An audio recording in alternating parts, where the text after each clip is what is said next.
Ask Blessing, on se retrouve pour une nouvelle vidéo. Si vous êtes nouveau, bienvenue. Et si vous me suivez depuis le début, merci encore de me retrouver pour une nouvelle vidéo. Aujourd'hui, on va parler de l'amitié. L'amitié qui est une valeur les plus précieuses sur Terre. Pour un peu parler de l'amitié, donc l'amitié, je dirais que c'est un acte de bienveillance, de gentillesse, de sympathie à l'égard d'une personne. Et bien sûr, ce lien est réciproque. Un ami, c'est quoi? Un ami, c'est quelqu'un avec qui tu chemines. C'est quelqu'un qui est là dans toutes les étapes de ta vie. C'est quelqu'un qui va être là dans les bons moments comme dans les mauvais moments. C'est quelqu'un qui va faire partie de tes succès comme de tes échecs et qui sera avec toi contre vents et marées.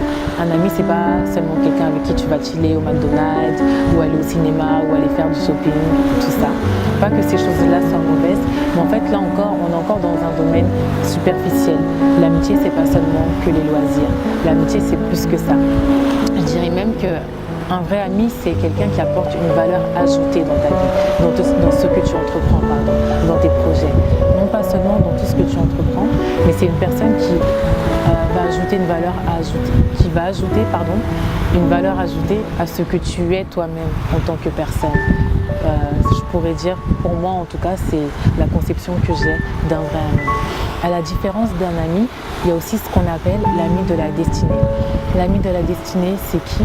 C'est une personne que Dieu va mettre sur ton chemin afin que tu puisses rentrer dans ta destinée. C'est une personne qui, de par son entrée dans ta vie, tu vas voir que ce que tu devais accomplir dans ta destinée va s'accomplir. Je prends l'exemple de David et Jonathan.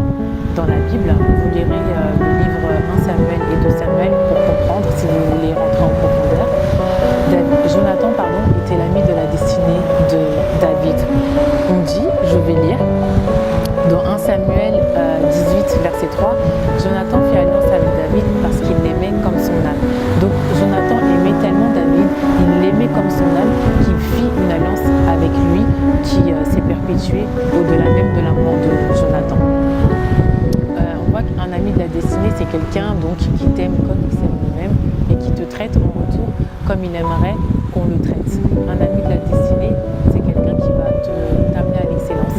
C'est quelqu'un avec qui tu vas voir que tu vas monter, tu vas entrer dans une autre dimension de ta vie, dans une autre dimension de tes projets, dans une autre dimension de ta spiritualité même. Avec quelqu'un avec qui tu vas grandir, c'est quelqu'un avec qui tu vas rentrer dans une autre dimension même de ta spiritualité, c'est quelqu'un avec qui tu vas grandir. Plus loin, on voit, pour entrer un peu plus en détail en fait, plus loin on voit dans 1 Samuel 18, dit il ôta le manteau qu'il portait pour le donner à David, il lui donna ses vêtements, même son épée, son arc et sa ceinture. Donc en gros, on voit par là que Jonathan lui remet en quelque sorte sa place de fils du roi. Parce que pour rentrer un peu dans le contexte, Jonathan est le fils du roi Saoul. Donc en toute logique, c'est Jonathan qui doit succéder à son père Saoul. Mais par cet acte de lui donner le monde. De là, on voit que Jonathan lui remet en quelque sorte sa place de fils du roi. Parce que pour rentrer un peu dans le contexte, Jonathan est le fils du roi Saoul. Donc en toute logique, c'est Jonathan qui doit succéder à son père. C'est Jonathan qui doit succéder à la royauté. Mais par cet acte-là, on voit qu'il dit à David, David, tiens, je te donne le droit de prendre ma place, je te donne le droit de succéder à mon père Saoul. Et en quelque sorte, il lui ouvre la voie pour succéder à Saoul. Et vous verrez à la fin du livre de Samuel qu'effectivement, David devint roi. Donc on voit aussi que l'ami de la destinée, c'est quelqu'un qui est prêt à se sacrifier soi-même pour que tu puisses toi atteindre tes objectifs. Jonathan s'est sacrifié, a sacrifié sa place d'héritier. Jonathan s'est mis en travers de son père pour que David puisse succéder à la royauté. À la fin de l'histoire, on voit bien que c'est David qui succède à Saoul et non Jonathan, mais tout cela ne se serait pas fait si Jonathan n'était pas rentré dans la vie de David, si Jonathan ne s'était pas sacrifié pour David, si Jonathan ne s'était pas sacrifié pour que David puisse accéder à la royauté.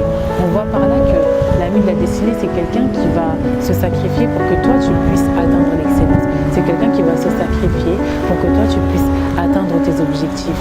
Peut-être que tu as déjà trouvé ton Jonathan. Si tu l'as trouvé, en tout cas, je t'invite à vraiment prier pour que cette amitié puisse perdurer et vraiment soigner cette relation, parce que les relations, ça s'entretient. Et à défaut de choisir sa famille, en matière d'amis, on a le choix de choisir ses amis. On a le choix de choisir ses amis et de bien les choisir. Avant même de vouloir avoir un bon ami, sois toi-même un bon ami pour les autres. Voilà, c'est avec ça que je vais terminer ma vidéo.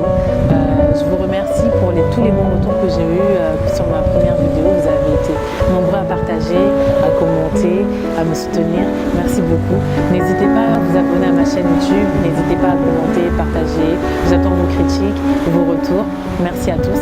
Merci à Gralic Art Vision Plus pour la réalisation de cette vidéo. Je vous dis à très bientôt, à très vite. Que Dieu vous bénisse. Bye.